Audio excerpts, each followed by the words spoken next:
정용실의 뉴스 브런치. 안녕하십니까, 정용실입니다. 마트나 공용주차장에 마련되어 있는 여성 우선 주차장, 역차별 논란을 비롯해서 여러모로 비판을 받아왔습니다. 여성 정책에 회의적인 시민들에게는 또 큰 반감을 샀는데요. 서울시가 이 주차장을 가족 배려 주차장으로 바꾸고 지금 이용 대상을 확대하기로 했습니다.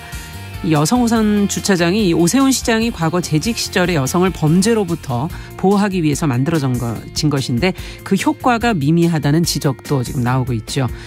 자, 그렇다면 앞으로 달라지는 점, 또 그간의 비판에 대해서도 또 더 생각해 볼 문제는 없는지 저희가 뉴스픽에서 좀 자세히 들여다보겠습니다.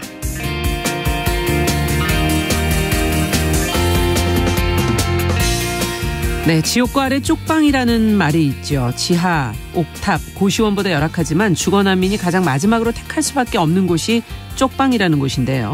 최근 서울 동자동의 이 쪽방촌 공공개발을 둘러싸고 세입자 그리고 건물주 간에 갈등이 벌어지고 있다고 합니다. 공공개발을 하게 되면은 쪽방 세입자들이 더 나은 주거 환경에서 살 수 있게 되지만 건물주들은 또 기대보다 적은 이익을 얻게 되기 때문에 그런 것인데요. 이들을 대등한 갈등 관계로 봐야 할 것인지, 또 지자체, 국가는 왜 사업을 미루고 있는 것인지, 자, 여러 의문이 제기가 되고 있습니다. 이와 관련된 생각들 잠시 뒤 시 한 편과 함께 저희가 또 솔직하게 이야기 나눠보겠습니다. 2월 21일 화요일 정용실의 뉴스 브런치 문을 엽니다.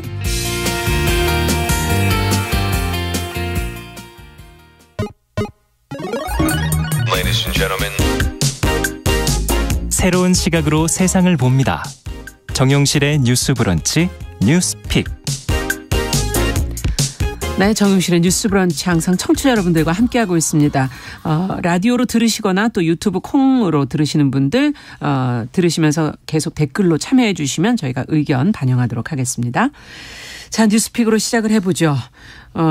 조성실 시사평론가 먼저 인사해 주시죠. 어서 오십시오. 네, 반갑습니다. 네, 반갑습니다. 저희가 호칭을 바꿨습니다. 네. 시사평론가로. 네, 아무래도 다양한 주제를 또 얘기하게 되다 보니까요. 네. 그리고 새로운 얼굴입니다. 앞으로 이제 자주 만나게 될 박다혜 한겨레 21 기자. 어서 오십시오. 네, 안녕하세요. 한겨레 21 박다혜 기자입니다. 네. 자, 이제 두 분과 함께 이제 또 진행을 해볼까 하는데 오늘 첫 번째 주제는 통계청이 발표한 2022 국민 삶의 질 보고서 내용입니다. 뭐 보고서가 꽤 두껍게 이제 발간이 됐는데 어제 공개가 됐고 여기에 따라서 이제 많은 기사들이 지금 쏟아져 나왔습니다. 우리 국민의 삶의 만족도가 10점 만점에 5.9점이다. 뭐 OECD 38개국 가운데 36위다. 그러니까 두 국가를 빼고는 이제 거의 뭐 꼴찌에 가깝다 이렇게 볼 수 있는데 전체적인 거 한번 훑어보시고는 어떤 생각을 하셨는지 두 분 말씀 먼저 들어보죠. 조 선생님한테 먼저 좀. 예. 네. 저는 이제 아무래도 삶의 질 보고서가 이렇게 정기적으로 발행이 되는 보고서이다 보니까 네. 안타깝지만 식상한 뉴스라고 인식하시지 않을까라는 생각이 들었습니다. 늘 나오니까요. 네. 네. 그리고 왜냐하면 그 경향성이라는 게 전체적으로 경제적인 성장은 OECD의 굉장히 거의 최상위 선진국에 네. 해당하지만 정신건강이라든지 공동체 의식 또는 공동체성에 해당하는 것은 해체되고 있는 현실을 좀 명징하게 보여주는 데이터였거든요. 네. 그래서 구체적인 내용들은 또 뒤에 이어서 좀 함께 살펴보면 좋을 것 같습니다. 식상하게 봐서는 안 된다. 네, 좀 맞습니다. 들여다봐야 된다. 지금 네. 그 얘기시고요. 박다혜 기자께서 어떻게 보셨어요? 네, 저도 사실 한국인들이 역시 힘들게 살고 있구나 이런 점을 좀 느낀 것 같은데요. 그 자살률, 뭐 노인 빈곤율, 성별 임금 격차 이런 지표들이 사실 오랜 시간 세계 1위를 기록을 해왔잖아요. 그래서 그렇죠. 네, 이게 한국이 그동안 그 경제 성장에만 집중해온 성과가 이렇게 나타나는 거 아닌가라고 생각을 했고 실제로 제가 좀 중요하게 봤던 지표들 중에서 이제 행복과 관련된 요인들이 있었는데 예. 부패, 관용, 뭐 사회적 지원, 자율성 이런 것들이 다 모두 하위권으로 나타났어요. 그래서 우리가 얼마나 이제 관용적이고 뭐 다양성을 존중하는 사회를 이제 이룩하는데 조금 좀 미흡한 부분이 있지 않았나 다시 한번 생각하는 계기가 되었습니다. 네. 뭐 1인당 뭐 국민 총소득이 작년보다도 4.6%가 증가했다고 그러는데 네. 돈은 네. 계속 더 벌고는 있지만 삶의 질은 지금 평가에 나온 것처럼 왜 자꾸 내려가는 것일까? 악화된 지표들이 한 18개, 뭐 개선된 게 52개, 뭐 이렇게 지금 평가가 나오고 있는데, 그 중에서도 자살률을 좀 먼저 좀 들여다보죠.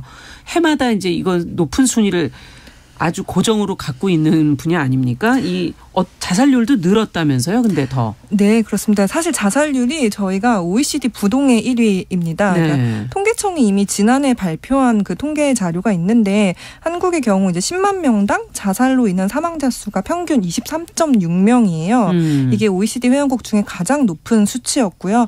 OECD 평균이 11.1명밖에 안 되거든요. 두 배네요. 2배 이상. 네. 네, 그렇습니다. 그리고 이제 이번 발표 자료를 조금 더 자세히 들여다보면 이 자살률이 사실 2000년부터 2011년까지 조금씩 계속 증가를 하다가 이후에는 조금 감소를 다시 했었고요. 근데 그러다가 2017년 이후에 다시 증가하는 추세를 보이고 있습니다. 네. 그래서 2021년도 자살률 자체도 26%로 전년도에 비해 조금 늘어난 수치입니다. 그렇군요. 이거 좀 더 들여다봐야 되지 않습니까? 이 안에는 뭐 남성, 여성도 구분할 수 있고 네. 연령대별로도 10대냐 뭐 고령층의 노인 자살률 이런 것들 눈에 들어오는 수치나 추세들이 더 있는지 눈여겨보신 게 있는지 두 분 말씀 좀 들어보죠. 네, 저는 이 수치와 함께 살인율에 대한 또 지표가 있거든요. 그래서 예. 교차해서 좀 주목해서 봤는데요. OECD 평균 살인으로 인해서 이제 사망하게 되는 네. 율이 평균적으로 10만 명당 2.6명 정도에 해당한다면 이제 우리 같은 경우에 0.8명에 해당하거든요. 그래서 치안으로 보자면 누군가에게 죽임을 당하는 경우는 굉장히 낮은 수치에 해당합니다. 네. 다만 스스로 자신의 목숨을 끊는 경우, 생을 마감하는 경우가 압도적으로 높다는 게 굉장히 아이러니컬하게 네. 보였고, 그리고 교육에 대한 여러 지표들은 굉장히 여러 지표들이 아주 탁월한 지표들을 우리가 나타내고 있고, 네. 그런데 또 기대 수명이 굉장히 높습니다. 우리나라의 기대 수명이 이제 85세, 83.6세 정확하게 그렇고요. 우리 네. 위로는 일본과 스위스만 있어서 OECD 국가 중에 3위이고, 네, 미국 같은 경우에는 77세 정도에 불과합니다. 예. 그런데 또 노인 빈곤율 방금 박다희 기자님께서 얘기해 주셨는데 노인 빈곤율은 상대적으로 굉장히 열악하다 보니까 이걸 좀 서사적으로 입체적으로 구성을 해보면 인생이 너무 긴데 상대적으로 소득 격차라든지 상대적 빈곤율에 대한 그리고 사회적 안전망이 없기 때문에 추락하게 되면 더 이상 지탱해 줄 수 있는 사회적 지지가 없다. 그리고 이것과 더불어서 치안은 안전하지만 심리적으로는 굉장히 지옥을 살고 있는 사람들이 생각보다 많다라는 현실이 굉장히 비극적으로 다가왔습니다. 네, 뭔가 모순된 모습들이 맞습니다. 같이 있다 지금 네. 그런 얘기신데 박대 기자는 어떤 걸 주목해서 보셨어요? 네, 저는 아까 말씀해 주신 대로 사실 성별, 연령별 자살률도 예. 좀 특징적으로 봤는데요. 사실 평균적으로는 남성 자살률이 여성의 자살률보다 2배가량 높습니다. 그래서 남성의 경우 2021년 통계를 보면 10만 명당 35.9명, 예. 여자는 16.2명이에요. 그래서 2배 이상 높죠. 근데 좀 특이점이 있어요. 왜냐하면 여성 자살률의 경우는 2017년 이후 지속적으로 증가하는 추세를 보이고 있거든요. 예. 이제 남성 자살률 같은 경우에는 좀 올랐다 줄었다 올랐다 줄었다 하는데 여성 자살률은 좀 계속 늘어나고 있고 이 가운데 또 특징적인 게 이제 젊은 여성, 특히 20대, 30대 여성의 자살률이 좀 늘어난 점이 영향을 미치지 않았나 네. 그렇게 생각이 됩니다. 지금 방금 말씀드린 대로 사실 연령별로도 살펴볼 지점이 있어요. 그러니까 보통은 이제 저희가 연령이 높을수록 자살률이 높아지는 추세를 띠거든요. 그리고 실제로 남성의 자살률도 연령이 높을수록 특히 올라가는. 네, 네. 50대 이상에서 좀 높아집니다. 근데 최근 한국의 자살률 통계를 전반적으로 보면 40대 이상 자살률은 조금씩 감소하는 추세인데 예. 10대, 20대는 좀 두드러지게 증가를 하고 있다고 해요. 그래서 이 지점이 좀 되게 우려스러운 그러네요. 지점이기도 합니다. 그리고 특히 여성 통계가 그거를 좀 뒷받침을 하는데요. 네. 아까 말씀드린 대로 여성은 70대 이상을 제외하면 20대, 30대 자살률이 가장 높게 나타나요. 그래서 이제 도대체 이 한창 사실 사회생활을 막 시작할 나이고 사회활동을 활발히 할 나이에 도대체 무슨 일이 일어나고 있는 그러니까요. 건가 이런 거를 좀 저희가 고민해 볼 필요가 있을 것 같습니다. 네, 지금 두드러진 어떤 특징들을 짚어주셨는데 이런 것을 들여다보시면서 정말 정책적인 고민이 여기서 필요한 게 아닌가 하는 생각이 들거든요. 두 분은 우선 먼저 뭘 생각해야 될까요? 네, 지금 통계를 어떻게 재구성하느냐에 따라서 예. 굉장히 새로운 인사이트를 좀 얻게 되는데요. 저는 지금 질문 주신 거와 관련해서는 이제 우리가 특히 성범죄라든지 성폭력에 대한 위험 지수가 굉장히 높거든요.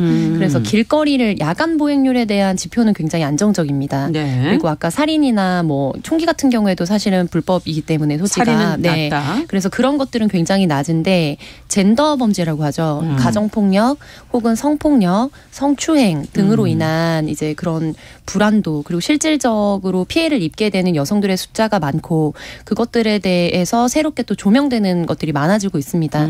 이런 것들도 종합적으로 사실은 20, 30대 여성들의 정신건강과 이런 것들과 직결되어 있을 것이라고 많은 분석들이 나오고 있고요. 네. 그래서 그런 것들을 좀 종합적으로 보자면 우리 사회가 여성에게 안전하고 믿을 만한 곳이다라는 안전망을 주는 것과 그리고 동시에 여성 범죄가 굉장히 중차대한 범죄로 다루어지고 있어서 재발이 되지 않도록 사회가 노력하고 있다라는 단순히 교화뿐만 아니라 이런 것에 대한 처벌적인 관점도 강화가 돼야 되는데 네. 너무나 상징적으로 지난번 우리 뭐 N번방 사태라든지 그렇죠. 혹은 이전에 여러 가지 불법 사이트들 사태에서 보았듯이 국내외를 비교했을 때 같은 죄목을 가지고 어디에서 처벌을 받느냐에 따라서 굉장히 형격히 달라집니다. 그리고 우리가 교육 지표랑 또 이게 콜라보해서 볼 필요가 있는데요. 네. 예를 들면 어떤 고학력의 누군가가 성범죄를 저질렀거나 성추행이나 이런 것들을 저질렀을 때 우리의 전반적인 인식이 아직도 바뀌지 못한 것이 뭐 예를 들면은 무슨 고시 3관왕 그런 불법 촬영으로 이런 기사가 나왔을 때 아우 인생을 망쳐서 어떡하나라는 피드백을 여전히 하고 있는 현실이거든요. 네. 그래서 공부를 잘하고 입시 경쟁과 취업 경쟁을 잘 통과하면 이런 부분에 있어서 범죄를 저질러도 어느 정도 감안해주는 사회적 정서 이런 것들이 사실은 사회적 괴물을 만들어내는데 굉장히 크게 일조하고 있다. 네. 그래서 이런 부분에 대한 전체적인 조명과 문화가 바뀌지 않는다면 20, 30대 여성들이 바라보는 세상은 여전히 참혹할 거라고 보이고요.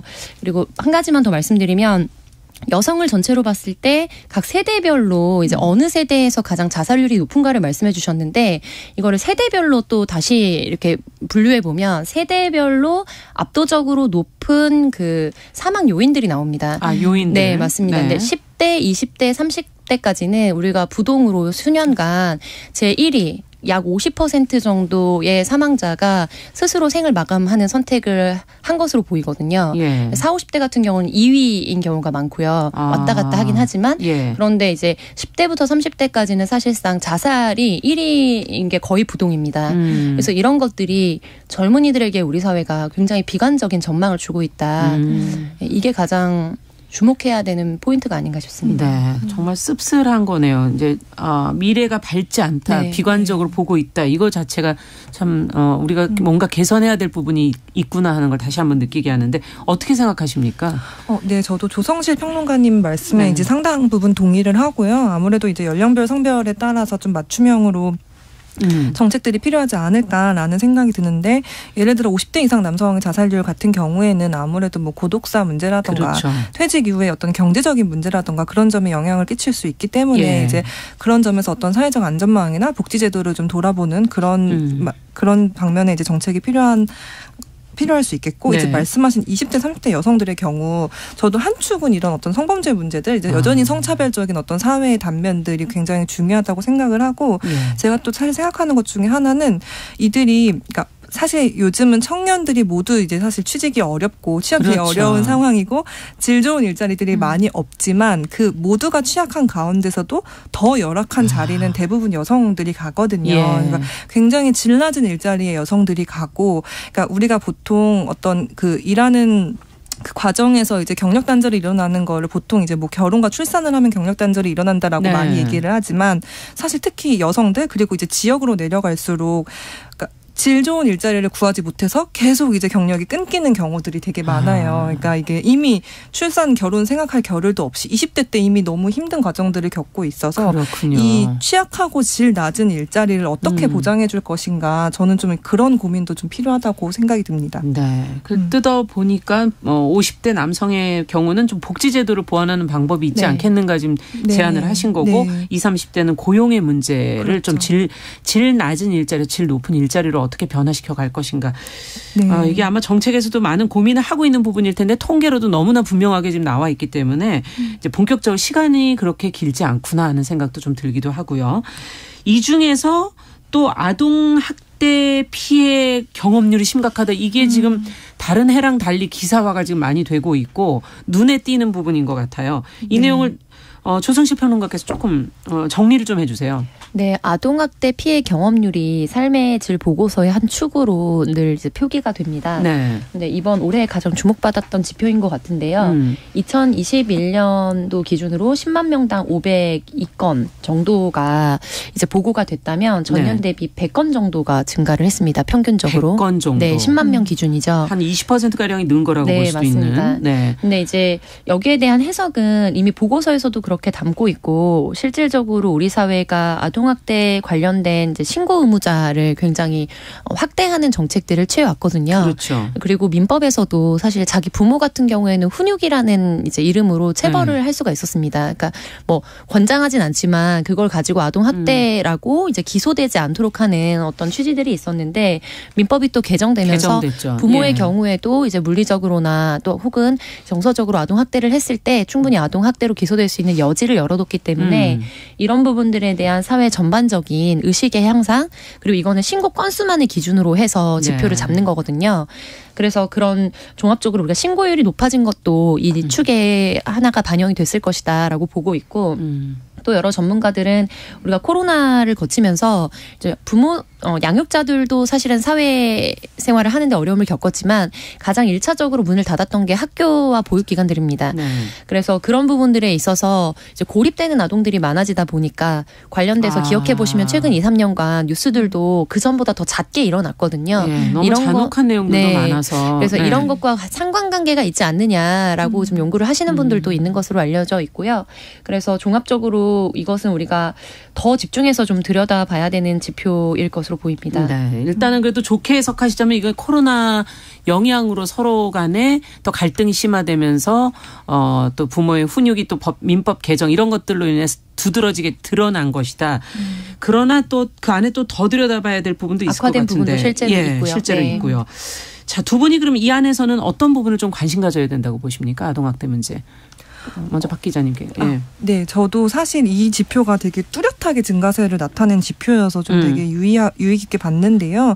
아무래도 저는 코로나 영향이 좀 가장 크지 않았나. 사실 다른 나라만 해도 다른 나라도 이제 코로나로 인해서 많은 가족들이 다 집안에 있으면서 이런 아동 학대나 가정 폭력이나 이런 게 늘었다는 수치들이 계속 나오고 있거든요. 그래서 아무래도 이런 학교 말씀하신 대로 학교나 이런 데 가지 않고 가정에만 있고 이제 부모님들이 이제 케어하시기에도 어떤 한계점도 있고 하다 보니까 조금 더 그런 게 이제 뚜렷한 증가세에는 좀 영향을 끼치지 않았나라는 생각이 들고 사실 이제 그럼 아이가 살아남기 좋은 아이가 자라기 좋은 세상이 무엇인가에 대한 고민이 좀 근본적으로 돼야 할 것 같다는 생각이 들어요. 지금 그러니까 한국 같은 경우는 늘 출생률이 문제다, 저출생이 문제다, 약간 이렇게 말은 하지만 과연 한국은 아이를 낳고 키우기 좋은 나라인가? 그렇게 충분히 부모에게도 좋은 돌봄 환경을 제공해주는 나라인가?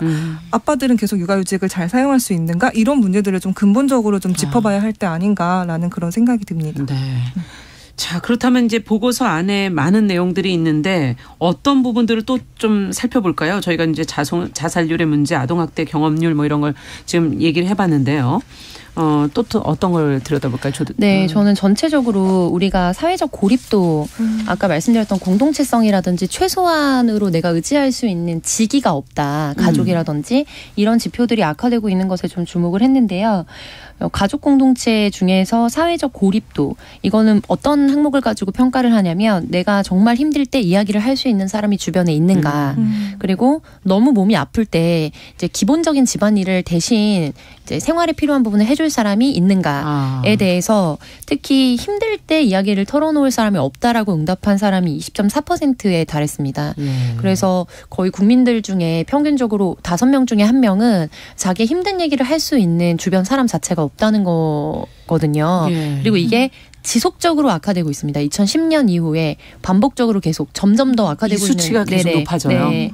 그래서 그런 부분과 또 독거노인 비율이 지금 높아지고 있는데 이 부분은 우리가 급격하게 이제 노령화가 되면서 그리고 베이비 부머 세대가 지금 은퇴를 하게 되면서 이것들이 앞으로 더 가속화될 전망이거든요.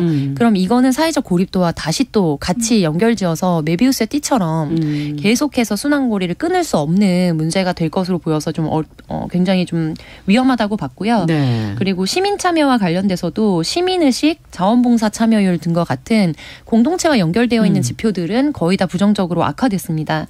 네, 그리고 마지막으로 범죄 피해율이라든지 방금 우리가 같이 나눴던 아동학대 피해 경험률 같은 경우에도 이제 악화되는 지표로 나타났기 때문에 정신적으로 굉장히 건강하지 않다는 것을 우리 사회가 전체적으로 소구하고 있다. 네, 이 부분이 좀 안타깝게 느껴졌습니다. 그러네요. 지금 힘들 때 누구하고라도 대화만 할 수 있어도 사실 참 좋을 것 같은데 아주 기본적인 것부터가 지금 잘 안 되고 있구나 하는 생각이 들고 앞서 박 기자님께서는 그 부패나 관용, 사회적 지원, 자율성 이런 부분에 우리의 평가가 낮은 부분을 앞서 행복과 이제 연결해서 좀 주목해 볼 필요가 있다고 얘기하셨거든요. 네. 그 부분을 조금 더 설명을 해 주시죠. 네. 저 사실 그 아까 말씀하신 어떤 관용적이고 다양성을 존중하고 이런 게 지금 조성실 평론가가 말씀해 주는 사실 사회적 고립도랑도 저는 연결이 돼 있다고 생각을 하거든요.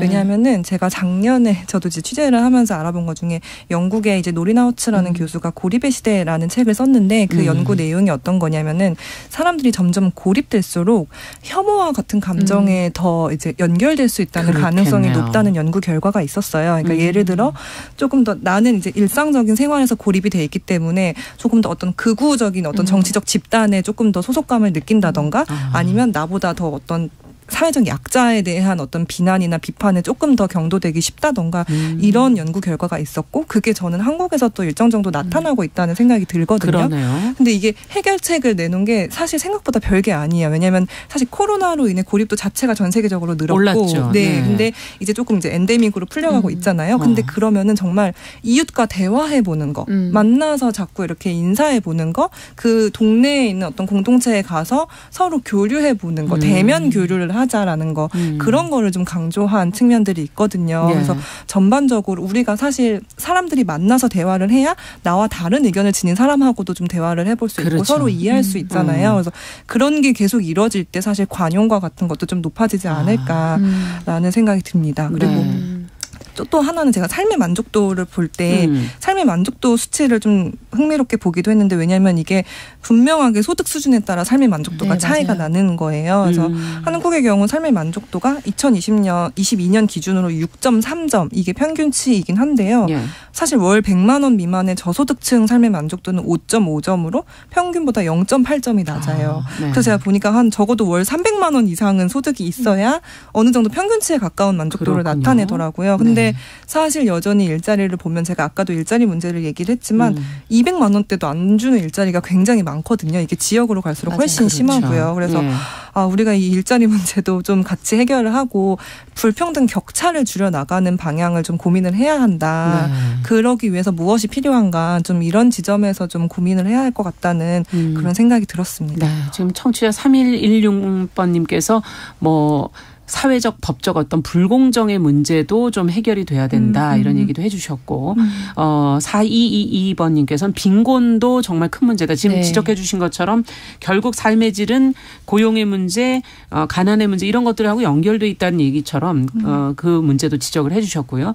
8649번님께서는 이번 지표가 대한민국이 점점 살기 어려운 나라라는 거를 지금 드러내고 있는 거 아니냐. 정치, 교육, 복지 지금 다 좀 변화가 필요한 거 아니냐. 이런 지금 지적도 해 주셨습니다. 참 앞서 이 고립도를 해결하려면 만나야 되는데 아는데 이게 저희가 비대면이 습관이 되면서 이게 참 어려워지는 쉬운 일인 것 같은데 어려운 것이라 이거 앞으로 좀 고민이 좀 필요할 것 같고요. 인간을 과연 우리가 어떻게 바라보고 어떻게 대할 것인가 하는 것도 고민이 좀 필요할 것 같습니다.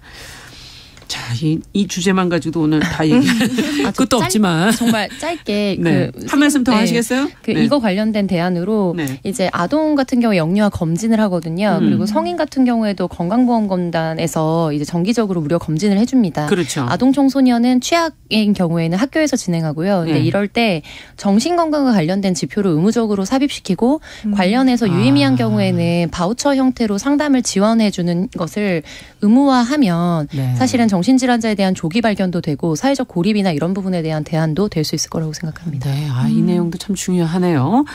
정신건강에 대한 것도 국가가 조금 같이 신경을 써주면 좋지 않겠는가 하는 조성실 평론가의 얘기까지 듣고 1부 마무리하도록 하고요.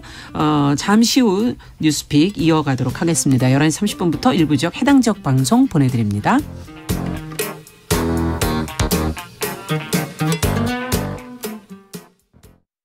지금 시각은 11시 30분입니다. KBS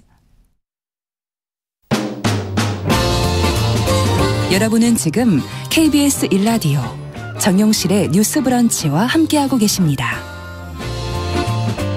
네, 정용실의 뉴스 브런치 뉴스픽 계속 이어가겠습니다. 두 번째 주제로 이제 바로 넘어가도록 하겠습니다. 앞서 얘기를 좀 드렸는데 여성 우선 주차장 얘기로 좀 가보죠.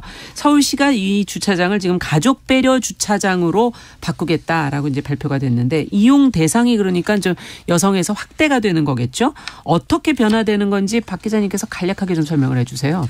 네, 일단 뭐 이용 대상이 아무래도 확대는 되겠죠. 가족으로 확대가 되니까 이게 여성 전용 주차장이 좀 어떻게 만들어졌는지도 함께 살펴봐야 될 것 같아요. 이게 2009년에 사실 오세훈 시장이 만들고 이제 오세훈 시장이 다시 폐지하는 정책인데요. 네. 이제 당시에는 이제 오세훈 시장이 여성 행복 프로젝트라는 걸 진행을 하면서 관련 여성 정책들을 펼쳤고 이 주차장은 그 일환입니다. 그래서 당시 이제 그 통과된 조례를 보면 대부분 이제 여성 운전자의 안전과 편의를 도모한다 이런 취지가 분명했고 그래서 구체적인 기준이 예를 들어 사각이 없는 밝은 위치여야 된다.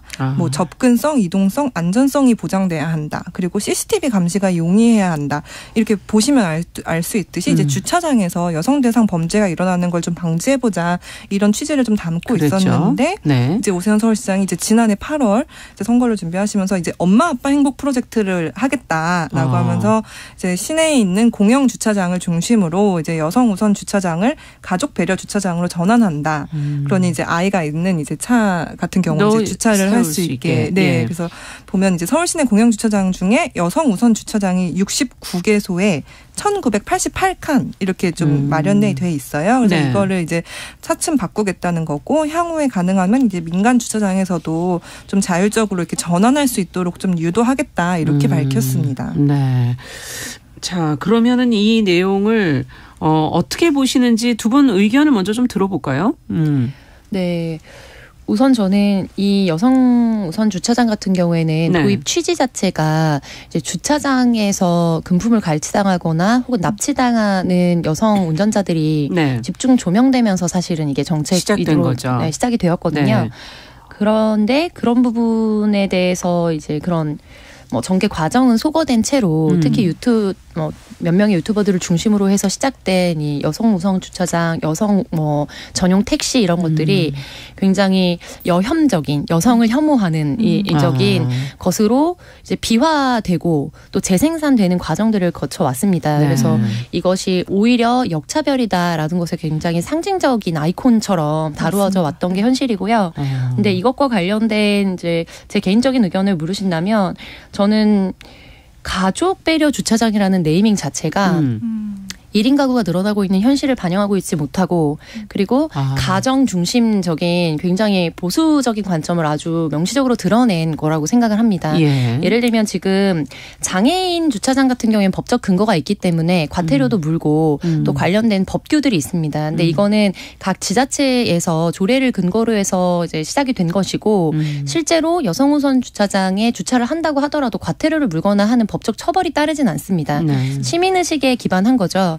그러니까 가족 배려 주차장이 되게 되면 지금 가족 단위로 노약자와 영유아 등을 이제 탑승시킨 임산부까지 이 정도를 네. 지금 포함하겠다는 건데 예. 이미 여성 우선 주차장의 경우에 이제 자체적으로 임신한 여성과 또 아동들은 같이 사용할 수 있도록 하는 분위기로 이제 설계를 해놓은 것도 네. 많이 있거든요. 예. 그래서 이름을 바꾼다는 게 굉장히 어떻게 보면 정치적 슬로건으로 요즘에 이제 어떤 백래시라고 해당이 되는 이제 여성 정책에 선전하는 앞장서는 정치인들에 대한 비토가 많아지면서 이번 여러 가지 선거의 어떤 선거 전략 중에 하나로 사실은 가족을 좀 앞서서 내세우고자 했던 것이 아닌가라는 정책적 의도에 대해서 저는 좀 비판적으로 보고 있고, 만약에 이런 취지로 바꾸게 된다면 장애인 우선 주차장은 이미 법적으로 있기 때문에 그렇죠. 그 외 노약자, 아동, 임산부, 장애인 카드를 받지는 않았지만 일시적으로 예를 들면 다리에 골절을 입었다든지 해서 보행이 어려운 분들이 있을 수 있습니다.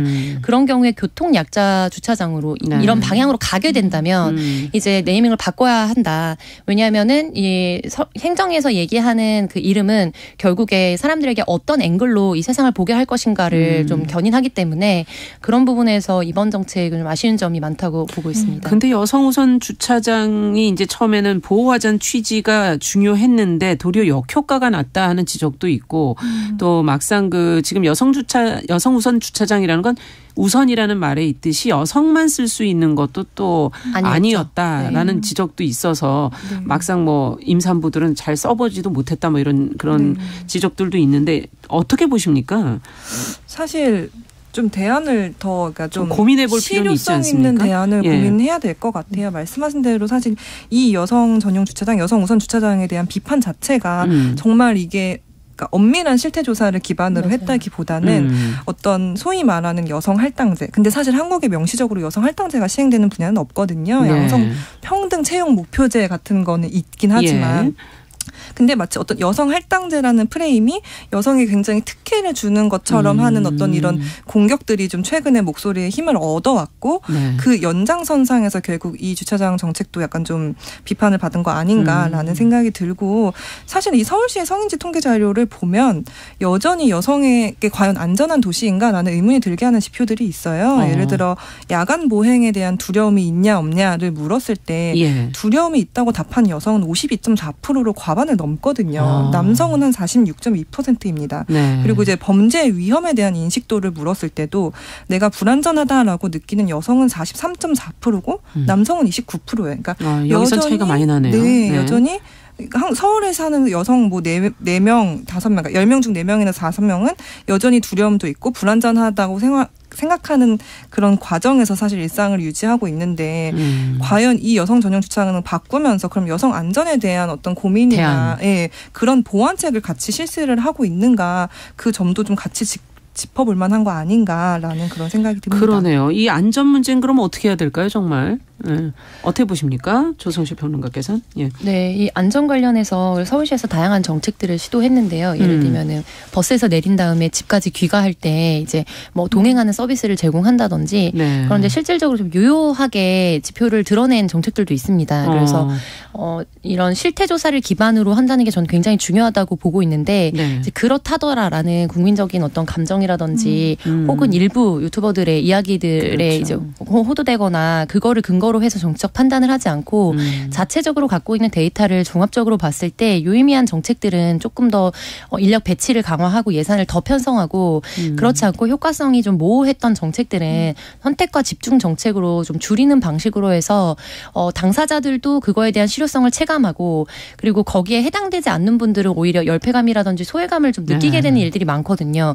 왜냐하면 정책 개수가 많아지는데 실효성이 적었을 때 일어나는 뭐 전형적인 상황입니다. 그래서 그런 부분들에 대해서 좀 사회적 갈등을 좀 줄일 수 있는 방향으로 설득력 있는 데이터를 좀 같이 제시해줬으면 좋겠다. 이런 말씀드립니다. 지금 실태 조사를 좀 기반으로 해서 거기에 따른 대안들을 마련해야 되지 않겠는가라는 지적도 해주셨어요. 어쨌든 교통약자 장애인 등의 이 전용 주차장 보다는 또 여성 우선 주차장이 아무래도 숫자가 더 많다 보니까 그 특혜라는 부정적인 시각들도 있는데 어쨌든 앞으로 바뀌면서도 여성 안전의 문제는 좀 놓치지 않고 계속 좀 가져갔으면 좋겠습니다. 자, 뉴스픽 오늘 시간이 짧네요. 여기서 마무리해야 되겠네요. 박다혜 한겨레 21 기자, 조성실 시사평론가 두 분과 함께했습니다. 말씀 잘 들었습니다. 감사합니다. 감사합니다. 남성의 입장에서 여성의 입장을 이해하는, 그래서 사실 이 역지사지의 태도가 한국 사회로 지금 필요한 것이 아닌가. 그 어떤 사람들은 삼루에서 태어났으면서 자신이 삼루타를 친 것처럼 생각하며 살아간다라는 말이 있어요. 하충이다, 이충이다, 이거는 순전히 사람의 그 잣대로 이야기를 하는 거예요. 곤충이 우리 사람보다 몇 억 년 먼저 지구에 나왔거든요. 세상을 보는 따뜻한 시선 정용실의 뉴스 브런치. 네, 정용실의 뉴스 브런치 듣고 계신 지금 시각 11시 39분입니다. 자, 이번에는 뉴스와 세상을 시인의 시선으로 좀 들여다보겠습니다. 시시한가 방수진 시인 자리해 주셨어요. 어서 오세요. 네, 안녕하십니까. 오늘 어떤 뉴스를 들어볼까요? 네, 오늘은 쪽방촌 공공개발을 둘러싼 갈등에 대해서 얘기를 좀 해보고자 하는데요. 네. 정부가 공공개발을 추진 중인 서울 용산구 동자동 쪽방촌 소유주들이 원희룡 국토교통부 장관에게 이제 개발 철회를 요구하고 나선 겁니다. 반면 현재 쪽방촌에 거주하고 있는 주민들은 공공개발 이후 임대 아파트 공급을 원하고 있어서요. 예. 이 소위 말하는 소유주와 거주민 간의 갈등이 심해지고 있습니다. 이들이 왜 상반된 입장을 보이는 걸까요? 예, 동자동 쪽방촌 개발 계획은 세입자들의 주거 환경을 개선하겠다는 취지로 2년 전에 발표가 됐는데요. 당시 국토부는 공공개발로 소유주 세대 200호, 민간 분양주택으로 960호, 그리고 공공임대주택으로 1250호 등 총 2410호의 주택을 공급하겠다고 밝혔습니다. 이대로 한다면 쪽방촌 세입자들은 현재보다 더 넓은 임대주택을 저렴하게 이용할 수 있어서 환영을 했는데요. 그렇군요. 하지만 소유주들은 민간 개발에 비해서 이익이 10분의 1 수준으로 줄어든다면서 개발을 반대하고 나선 겁니다. 공공개발은 자신들의 재산을 강제로 수용해 거주민들에게만 혜택을 주는 방식이고 정부가 보상을 해주더라도 민간에서 개발할 때 이익에는 미치지 못한다라는 게 그들의 주장인데요. 이렇게 양측이 상반된 입장을 보이고 소유주들이 강하게 반발하면서 국토부와 서울시는 개발을 미루고 있는 상태입니다. 시끄러우니까. 네. 예. 무척 답답한 상황이 벌어지고 있다 이렇게 보이는데요. 예. 이와 관련해서 왜 쪽방촌 세입자들의 주거권과 소유주의 재산권을 대등한 위치로 보느냐라는 이런 비판도 있고요. 네. 사유재산에 대한 요구를 나쁘게 봐서는 또 안 된다라는 주장도 나오고 있습니다. 근데 이미 발표는 사실 2년 전에 한 것인데 지금 이제 갈등이 계속 이어지고 있으니까 그냥 이렇게 두고 있는 거군요. 네. 어쨌든 쪽방촌이라는 것이 주거 환경으로 볼 때 뭐 여름, 겨울 이럴 때도 얼마나 힘듭니까? 그곳에 계신다는 게. 그죠? 정말 네. 열악한 공간이라고 할 수가 있는데 이제 공공임대주택이 거기에 아까 1250호 정도가 들어가는 그런 희망을 가지고 있다가 지금 이제 희망이 표류하고 있는 상황이다. 정말 세입자 입장, 거주민의 입장과 소유주의 입장은 좀 다르겠지만 어쨌든 거주민 입장에선 좀 답답하겠네요. 네, 맞습니다. 하루하루가. 주거 환경이라는 것이 생존과 직결될 수 있다는 점에서 사람이 살아가는데 참 빼놓을 수 없는 필수 요소라고 할 수 있는데요. 실제로 쪽방촌의 주거 환경은 어느 정도일지 좀 궁금하실 겁니다. 네. 그래서 제가 공부를 좀 해봤는데요. 이 쪽방이라는 것은 방을 여러 개의 작은 크기로 나누어서 한두 사람만 들어갈 수 있을 정도의 크기로 만들어 놓은 방을 말하는데 네. 보통 6제곱미터 전후의 작은 방으로 보증금 없이 월세로만 운영되는 것이 일반적입니다. 빈민촌이나 달동네 등에 가면은 이런 식의 주거 형태를 쉽게 볼 수 있는데요. 그렇죠. 이 공간이 매우 협소하다 보니까 방 크기가 성인 남성 한 명이 간신히 누울 수 있는 정도라고 보시면 됩니다. 방 안에 다른 공간이 전혀 없기 때문에 화장실 등의 기본적인 위생시설은 모두 공용으로 쓴다고 보시면 되고요. 방 문도 제대로 없는 곳이 많고 창문도 없는 곳이 많습니다. 에어컨 당연히 없고요. 창이 나 있는 경우도 드물어서 공기가 통하지 않아서 여름에 쪽방 내부는 굉장히 더운 상태라고 해요. 이 때문에 남성 거주민들은 거의 옷을 벗고 생활하는데 반대로 여성 거주민의 경우는 그래서 좀 편하게 노출을 할 수가 없는 상황이 되기도 하죠. 그렇죠. 여름에는 에어컨 없이 생활하고 겨울에는 보일러 없이 전열기구만으로 사용한 데다가 휴대용 버너를 활용해서 간단한 음식을 그냥 해먹기 때문에 혹시나 불이 나기라도 하면 주변으로 순식간에 화재가 번질 수 있다라는 위험성도 존재합니다. 이런 쪽방에서 코로나와 폭염, 폭우, 혹한을 견뎌냈을 걸 생각하니까 정말 너무 가슴이 아프더라고요. 네. 야, 정말 민간 개발로 더 이익을 얻어야 한다며 이 또 사유재산에 대한 주장을 하는 사람들, 이 사람들은 그러면 그렇게 또 무조건 악마화해야 되는 거냐. 이거 어떻게 바라봐야 될까요? 정말. 네, 맞습니다. 일각의 시간으로 본다면 당연히 자유경제, 민주주의 사회에서 자신이 가진 재산과 가치를 합법적으로 더 크게 확장하겠다는 것이 어찌 큰 잘못이 되겠습니까? 하지만 현실적으로 본다면 이 임대인들에게 중요한 것은 임차인의 지속적인 월세 납부 그리고 큰 임대 수익의 창출이 그들의 목표일 수밖에 없습니다. 네. 지금 부동산 시장 자체가 대한민국이 그렇지 않습니까? 그래서 이런 의미에서 그들을 꼬집어서 비판하는 것은 조금 무리가 있지 않나 싶고요. 하지만 제가 이번 주제를 준비하면서 오히려 또 다른 부분에서 제가 가슴이 좀 아팠어요. 어떤 부분에서? 예. 지금 쪽방촌의 평균 월세가 25만 원 가량인데요. 네네. 대부분 세입자들이 기초생활수급자라고 본다면 이 월 45만 원 가량의 지급 금액을 받아서 25만 원을 월세로 납부한다는 겁니다. 실제로 그들이 사용할 수 있는 생활비는 18만 원 정도밖에 되지 않는데요. 실제로 이전에 KBS 추정 60분 프로그램에서 PD가 직접 쪽방 체험을 한 프로그램이 있었습니다. 그때 열악한 환경 속에서 가까스로 이제 생활하는 걸 경험을 해봤는데 제가 주목한 부분은 임대인이 임차인에게 보여주는 그 관심과 어떤 기본적인 권리가 너무 적다라는 것이죠. 천장에서 물이 새도 고쳐주지 않고 절이 싫으면 중이 나가라는 식의 태도를 임대인들이 많이 보이면서 야, 이 쪽방이라는 곳이 원래 애초에 재개발에서 제외돼서 작게 버려진 땅을 지금 재개발을 통해서 나중에 이윤 창출을 위해서 쪽방을 기다리고 있는 건데요. 이게 노는 땅을 최소한의 가성비로 굴리기 위해서 이런 쪽방을 만들어 놓고 최소한의 관리비로 수익을 쥐어짜는 형태가 아닐까라는 의심이 들더라고요. 이런 행위를 빈곤 비즈니스라고도 한다는데 참 민간 개발을 노리는 이들의 마음을 뭐라고 할 수는 없지만 최소한의 복지, 최소한의 임차인으로서의 권리도 누리지 못하게 하는 이들의 모습에 좀 마음이 아팠고 진퇴양난의 상황에 빠진 지금의 세입자들의 마음도 한번 살펴보게 됐습니다. 네, 앞에서 저희가 지금 한국인의 삶 만족도 이런 거 했었는데 지금 이 사는 공간, 집이라는 것이 얼마나 중요할까 하는 그런 생각도 들고요. 지난달 말 구령마을에서의 빈민촌 화재 같은 그런 위험에 지금 노출돼 있기 때문에 뭔가 해결은 좀 필요한 것 같아요. 지자체, 국토부가 좀 더 약자와 공공이익에 부합하는 방향으로 결단을 내리고 책임을 져라.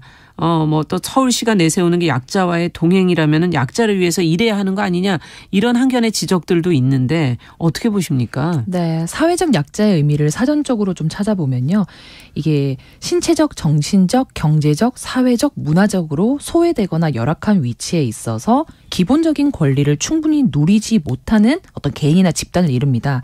일반적으로 저소득층, 장애인, 노인, 어린이, 외국인 노동자 등을 사회적 약자로 보는데요. 오늘 주제인 쪽방촌에 새들어 사는 세입자의 대다수가 이 저소득층이거나 신체의 일부분에 장애를 입어서 일을 할 수가 없거나 초고령의 노인이거나 외국인 노동자들입니다. 즉 쪽방촌의 대부분의 세입자가 바로 사회적 약자라고 봐야 됩니다.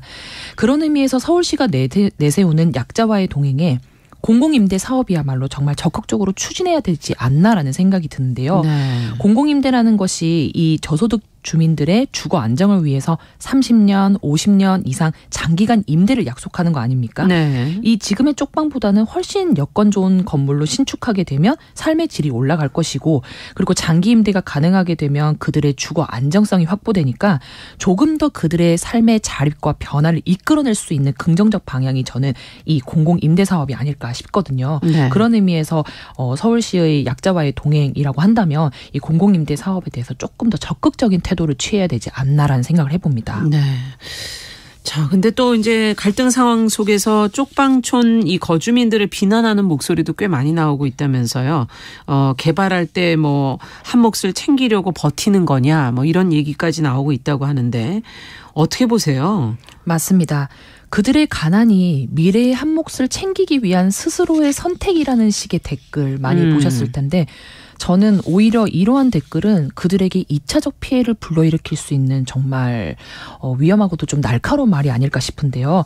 쪽방 거주민들을 비판하는 사람들의 가장 큰 무기가 가난으로 너 이익을 보려는 거지 쪽방에서 어떤 심보로 버티는 거야? 라는 것인데, 네. 이들의 삶을 면밀히 들여다보면 사실 쪽방을 선택한 것이 자신의 온전하고 주체적인 선택이라고 보기는 사실상 어려울 수도 있습니다.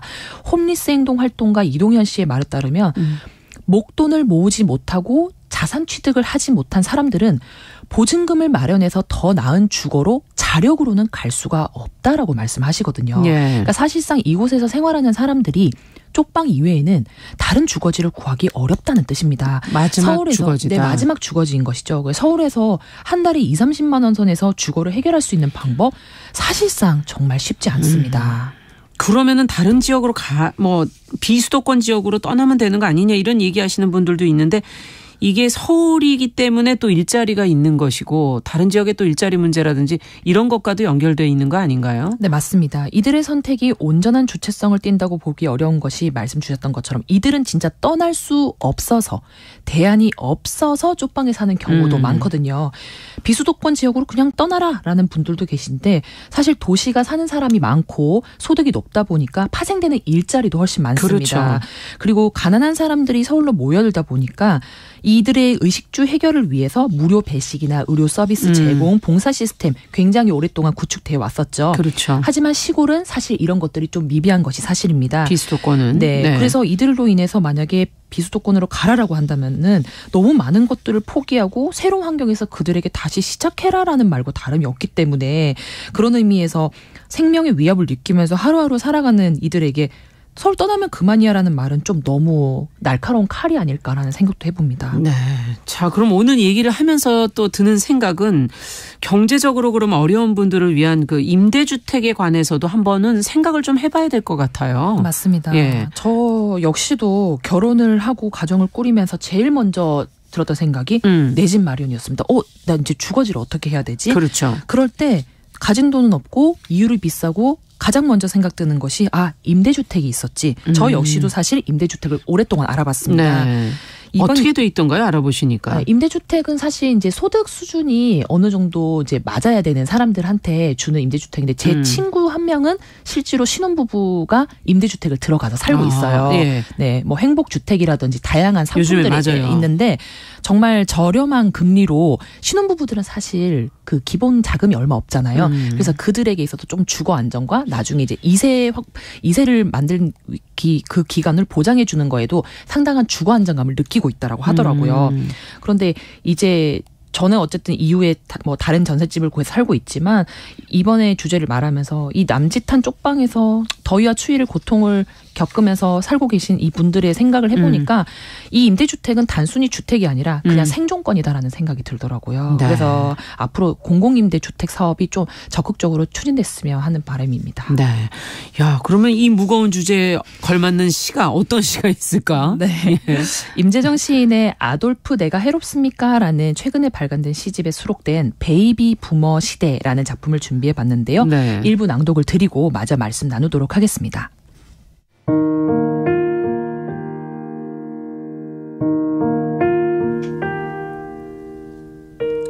베이비 부머 시대 임재정. 우리 나날이 무거워지는 장르.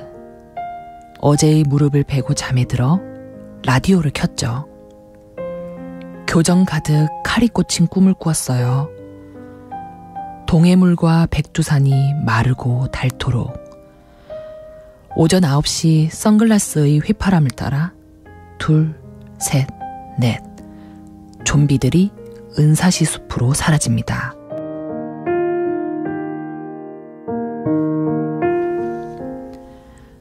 그러나 입속에 뿌리내려 자라는 얼룩.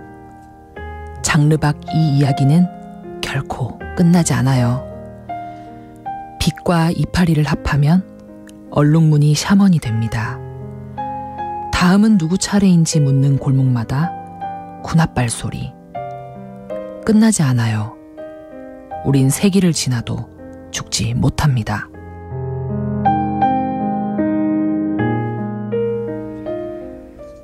야, 이건 좀 해석이 조금 필요할 것 같습니다. 네. 네. 이 임재정 시인은 원래 어둡고 힘들고 밤에 가까운 이미지들을 감각적으로 잘 풀어내는 시인으로 알려져 있는데요. 이 작품 베이비 부머 시대는 우리나라 5, 60년대생, 소위 말하는 베이비 부머들이 그들이 겪어온 역사와 과거의 무거움 속에서 하루하루를 어떻게 버티고 살아가고 있는지 그 마음의 무늬를 짐작하게 하는 시입니다. 그렇군요. 저는 이번 주제를 준비하면서 네. 쪽방촌 세입자들이 이 영세한 삶의 조건 속에서 그들이 가질 수밖에 없는 이 어둡고 깊은 마음의 무늬가 마치 베이비 부머 시대들이 역사와 과거의 무거움 속에서 살아가는 그 하루하루와 닮아 있지 않나라는 생각이 좀 들었는데요. 이 복잡하고도 단안한 현실의 마음과 무게를 이 작품의 분위기 속에서 저는 비슷하게나마 느낄 수 있었습니다. 네. 아무리 각박하고 어려운 삶일지라도 주변을 세상을 바라보는 시각만큼은 쪽방이 되어서는 안 되지 않을까요? 저는 약자와의 동행은 바로 이러한 마음의 동행에서부터 시작되는 것이 아닐까라는 생각을 하면서 이번 얘기를 좀 준비해봤습니다. 네. 자, 아쉽게도 이제 오늘이 방수진 시인과 함께한 마지막 날인데 끝으로 청취자 여러분께 간단한 인사 말씀 한 말씀 해주시죠. 네. 2년간 제 삶이 조금이라도 성장하고 발전했다면 저는 그건 모두 청취자 여러분들과 함께 울고 웃었던 시간 때문이라고 생각합니다. 그래서 진심으로 오늘 자리를 빌어서 감사하다는 말씀 꼭 드리고 싶고요. 오늘 아쉽게 저는 작별 인사를 드리지만은 저는 제 자리에서 여전히 제 나름의 시각으로 세상을 읽고 바라보고 쓰는 작업을 계속 할 겁니다. 그래서 네. 저 방수진의 행보 응원해 주시고요. 뉴스 브런치도 앞으로 계속 사랑 부탁드리고 그럴게요. 네, 매일 여러분들 때문에 매주 화요일 아침에 눈 뜨는 시간이 행복했습니다. 여러분 사랑합니다. 네. 저희 시시한가 그동안 방수진 시인 수고하셨습니다. 오늘도 감사드립니다. 네, 진심으로 네. 감사드립니다. 자, 정용실의 뉴스 브런치 2월 21일 화요일 순서 이제 마쳐야 되겠네요. 끝으로 윤종신, 김필, 곽진원의 지친 하루 들으면서 마무리하도록 하겠습니다. 오늘 왠지 우리 삶의 부정적인 모습을 좀 들여다본 것 같은데 그것을 또 들여다보는 것도 의미가 있겠죠? 저는 내일 오전 11시 5분에 다시 뵙겠습니다. 안녕히 계십시오. 하지만 그럴 수 없어 하나뿐인 걸 지금까지 내